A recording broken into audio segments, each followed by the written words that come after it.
Monsieur le ministre, il y a quelques semaines, j'ai écrit un courrier au ministre de la Transition écologique et de la cohésion des territoires chargé des transports.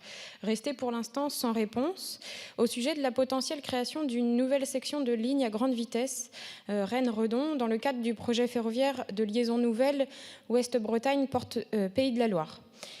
Les études mises en place envisagent en effet deux options pour répondre aux objectifs d'amélioration de la desserte ferroviaire de la pointe bretonne, la modernisation de voies existantes d'une part et la création de nouvelles sections de lignes grande vitesse d'autre part. Dans les faits, ces études montrent que la création d'une section Rennes-Redon engendrerait un gain de temps estimé de 11 minutes.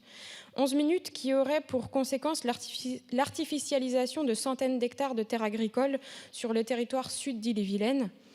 La consommation foncière envisagée est en contradiction totale avec les objectifs de la loi climat et résilience qui comprennent une réduction de l'artificialisation des terres.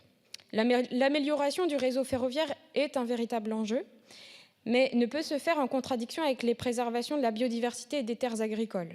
De plus, cette nouvelle ligne couperait véritablement le territoire en deux et ne répond pas aux enjeux de mobilité du quotidien, mis en avant par la Première ministre à l'occasion de la remise du rapport du Conseil d'orientation des infrastructures. Encore une fois, nos communes rurales sont sacrifiées pour la desserte de quelques métropoles.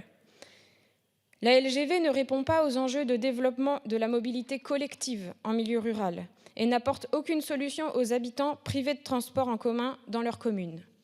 À l'instar de la création d'une nouvelle section LGV entre Rennes et Redon, qui ne répond pas aux enjeux environnementaux et de cohésion du territoire, je vous demande donc ce que le gouvernement compte faire pour que le développement du réseau ferroviaire breton se fasse de manière cohérente et équilibrée. Je vous remercie. Merci. Monsieur le ministre. Merci, Monsieur le Président, Mesdames et Messieurs les députés, Madame la députée Mathilde Dignet. Le grand projet ferroviaire de liaison nouvelle Ouest-Bretagne-Pays de Loire consiste à améliorer la performance des liaisons ferroviaires sur les axes Nantes, Rennes, Bretagne-Sud et Rennes-Brest, à l'horizon 2035 et au-delà.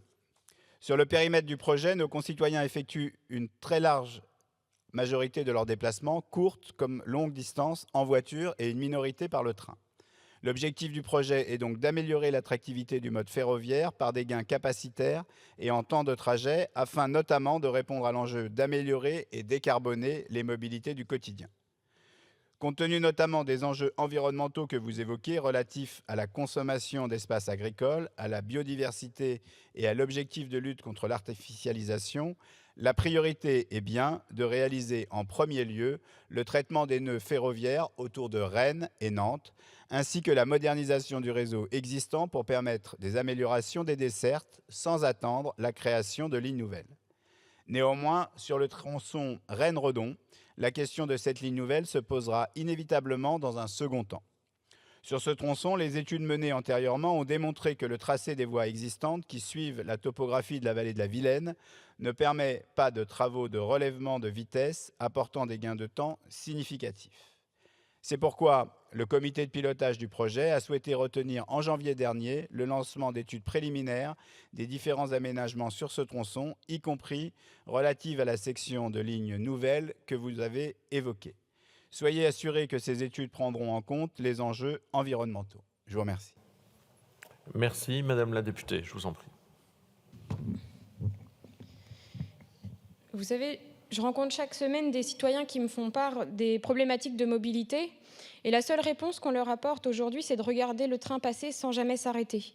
Alors si vous envisagez de créer de nouvelles gares pour des lignes qui s'arrêtent dans les communes, les habitants ils pourraient peut-être reconsidérer la question. Mais dans l'état actuel, ce projet ne répond pas aux enjeux de mobilité des habitants du territoire. Et d'ailleurs, ils l'ont montré en manifestant en nombre le 10 mars.